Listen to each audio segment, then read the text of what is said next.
Tangalle bus திரைப்படத்தில் இன்று முற்பகல் தனியார் பஸ் நடத்துனர் ஒருவர் மீது துப்பாக்கிச்சூடு மேற்கொள்ளப்பட்டுள்ளது. மோட்டார் சைக்கிளில் வந்த இருவர் குறித்த நடத்துனர் மீது துப்பாக்கிச்சூடு நடத்திவிட்டு தப்பிச் சென்றுள்ளதாக போலீசார் குறிப்பிடுகின்றனர். இவர்கள் தம்மை அடையாளம் தெரியாத அளவிற்கு முகத்தை முழுமையாக மூடியிருந்ததாகவும் போலீசார் குறிப்பிட்டனர். எஸ். பிரபாத் சந்தன என்ற 35 வயதான நபர் துப்பாக்கிச்சூட்டில் உயிரிழந்துள்ளார். இவர் 3 பிள்ளைகளின் தந்தை ஆவார். உயிரிழந்தவர் தங்காலை ஹேனகட்டுவ பிரதேசத்தைச் சேர்ந்தவர் என எமது பிராந்திய செய்தியாளர் கூறினார். குறித்த நபரின் தலைப்பகுதியில் துப்பாக்கிச்சூட்டு நடத்தப்பட்டுள்ளது.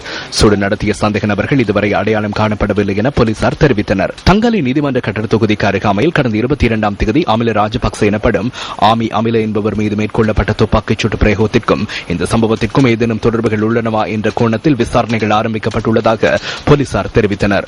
ஆமி அமில என்பவர் துப்பாக்கிச்சூட்டுக்கு இலக்காகி வைத்தியசாலையில் அனுமதிக்கப்பட்டிருந்த சந்தர்ப்பத்தில் அவருக்கு உதவியாக பிரபாத் சந்தன இருந்ததாக தகவல்கள் கிடைத்துள்ளதாக போலீசார் மேலும் தெரிவித்தனர்.